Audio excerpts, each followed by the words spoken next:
Evlerinin önünde dar soyarım dar, Görelle pazarında aradım nazlı yari, aradım nazlı yari. Ara sıra gel dedim Esfiye'ye gezmeye, ben onsuz edemiyorum söyleyin sevdiğim.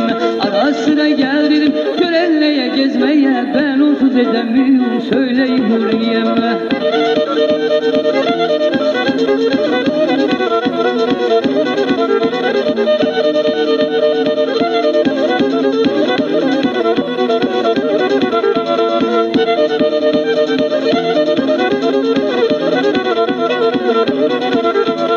Yağlıdere yolunda var Duranduz Kalesi, aradım buldum geldi, var yanında annesi, var yanında annesi.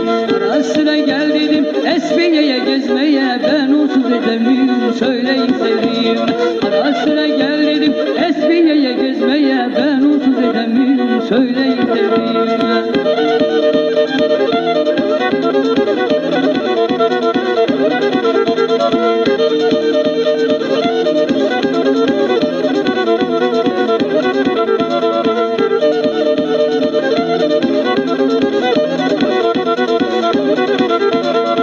Dünyanın yanında aşkımızı konuştuk, aradan bir gün geçti, Eynesil'de buluştuk, Eynesil'de buluştuk. Ara sıra gel dedim gel dereye gezmeye, ben onsuz edemiyorum söyleyin sevdiğim.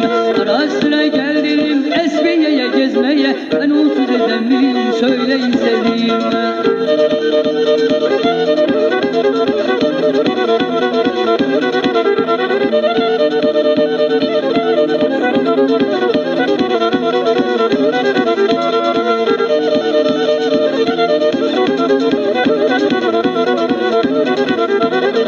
Konuşuyor yarille oldu geceler yarı, benim mekanım oldu Giresun'un parkları, Giresun'un parkları. Ara sıra gel dedim Giresun'a gezmeye, ben onsuz edemiyorum söyleyin sevdiğim. Ara sıra gel dedim Bulanca gezmeye, ben onsuz edemiyorum söyleyin sevdiğim. Ara sıra gel dedim Giresun'a gezmeye, ben onsuz edemiyorum.